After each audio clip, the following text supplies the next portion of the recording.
Today's show is all about soup, and nothing better, especially this time of year. Chef Peter Kinsey is here from Zuppas and Nina. Always great to see you. Nice to see you.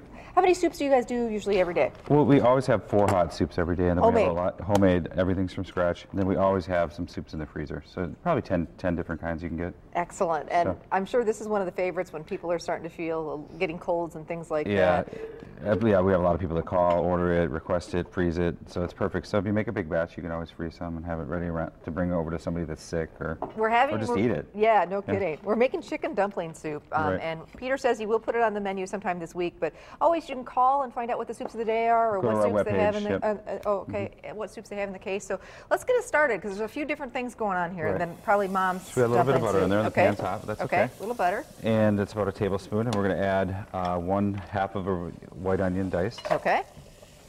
Carrot. And carrots, that's 2 carrots diced. And that is a couple of stalks of celery diced. And that's pretty standard, you Right. know.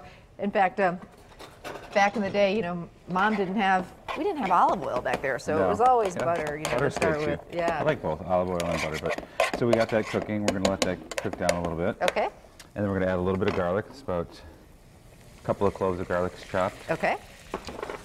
So that's something also Mom might not have put in that soup. Correct, So there's some different things in here. This is kind of another fun take on dumpling And then we're going to soup. put a couple of bay leaves in there. I noticed a lot of fresh herbs going, or some different fresh herbs going in this soup. Yeah, I think it's, you know, I like to try to use fresh herbs when possible. And we're going to add a little bit of fresh rosemary. I'm going to take about 2 spears of it. That is huge, gorgeous rosemary. Isn't that nice? And chicken and rosemary just go so well together. It's a great combination. Yeah, it can be overpowering. You don't want to put too much in, but a little bit goes a long way.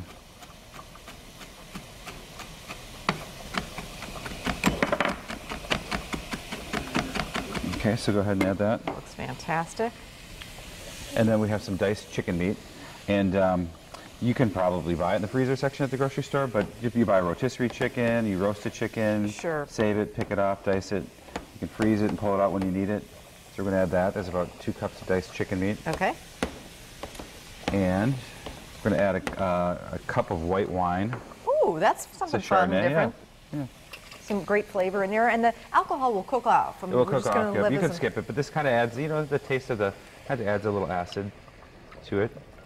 So we have that. Then we're going to add chicken stock. You like the box stuff as well? Yep. Well, if I make it, I like to make it, but if I don't have it, you know, Sure. the box is good. So we're going to add about 6 cups, so that's about 1.5 boxes. I'll do that. Okay, I love the fact these boxes are great because, like you say, the cans, you have to open all those cans. Right, It's you can kind keep of it a in your hassle. pantry, they Yeah. take up less space. And I think the quality of that's the other thing. Stock and broth. Wow, what a difference. Right, absolutely. Stock is, you know, they're actually, you know, taking the chicken and with the bones and cooking it, and you know, it's just a much better flavor. You can even just tell the color of this as opposed to opening a can of chicken broth. Yeah, it's you got a know? nice yellow color to it. So we're going to let that simmer for Okay. like 30 minutes. Okay. So all the flavors kind of blend together. Now we Veggies need to get make tender. our dumplings. Okay, Yep. so now- So we do have one ready to go. We're going Okay. to make the dumplings. We're going to switcheroo here. So this is what's been hanging out, Right. cooking. I started that a little earlier. And we're going to do 6 eggs. Okay. I've never done dumplings before. I'm going to admit this. Oh, they're easy, but once you learn how to make it, this is a good way to make it. Okay. Because the kids love them. I mean, what kid doesn't like chicken dumpling soup? But I normally just do chicken noodle soup. So 6 eggs with the yolks, everything, Right. the whole eggs. And I'm using farm fresh eggs. Personal preference, I try to support the local farmers, and Sure. you know, they might cost a little bit more, but they do have a little bit more flavor. So you want to whisk it. You do that. I'm going I to would get the be rest of happy the to. stuff. We're going to add about a teaspoon of baking soda. It needs something to rise. It could be baking soda, baking powder. A little bit goes a long way, so just about a teaspoon. Then I'm going to grab some buttermilk. Buttermilk, huh? So that's the key. That's one of the keys, huh? It's okay. And Is we're the going to add about, buttermilk? yeah, I think it has that, you know, tangy taste to it, so we're going to add about 1/2 cup. If you didn't have that, could you use like You could use regular milk. regular milk, or Yeah. should you use half and half or heavy cream? Heavy cream would probably be a little bit better. Okay. And then we're going to add 2 cups of flour. Okay. And then That you just do by hand? well, you can whisk it. Eventually it's going to get a little too thick, and then we might have to switch to a spoon, but... Okay. And we're going to add a pinch of salt and pepper. I like to put a little bit of dried thyme or chopped parsley in it. Sure, just to give them a little bit of color. Yep. Okay, so I want to go over those ingredients in there. Basically, it was 6 eggs. 6 eggs. 2 cups of flour. Correct. How much buttermilk approximately? About a half a cup. Half a cup of buttermilk. A little bit of salt and pepper, and some herbs, and baking soda. That was the key. Baking soda, not baking powder. You can use either one will work. You just need something to make it rise a little bit, make it a little bit lighter, and both do the same thing. It was about a teaspoon. Is that how much it was? About a teaspoon. Yep. Okay. So now this is the trick. So it should be, it's thick. You can see that. Yep. So we're going to come over here, and then we're going to take a spoon. And this is my little trick. You dip it in the hot liquid. Okay. It doesn't stick. So you get it hot. All right. And then you go in here, and you start doing your little thing, your little dumplings. You can do them big, small. They are going to double in size with that baking powder. Oh, they drop pretty easily, though. Yeah, because the spoon's hot, it just comes right off, doesn't stick. Can I try it? Yeah. All right, so I want to put the into the stock.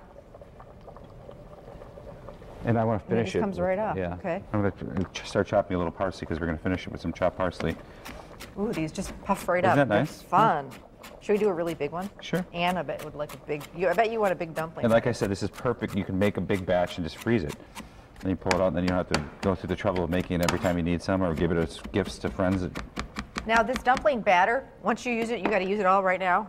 Yeah, it will. I mean, you might be able to save it a day or two, but it's the baking soda is going to kind of expire in there, so.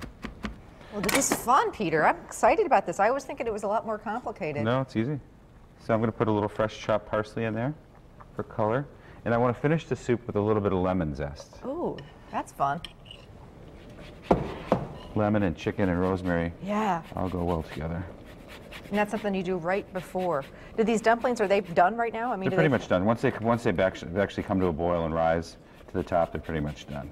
Wow. That looks fantastic. I've got a ladle around there somewhere. Let's ladle these up. And they look so light. Yeah, that baking soda. Oof.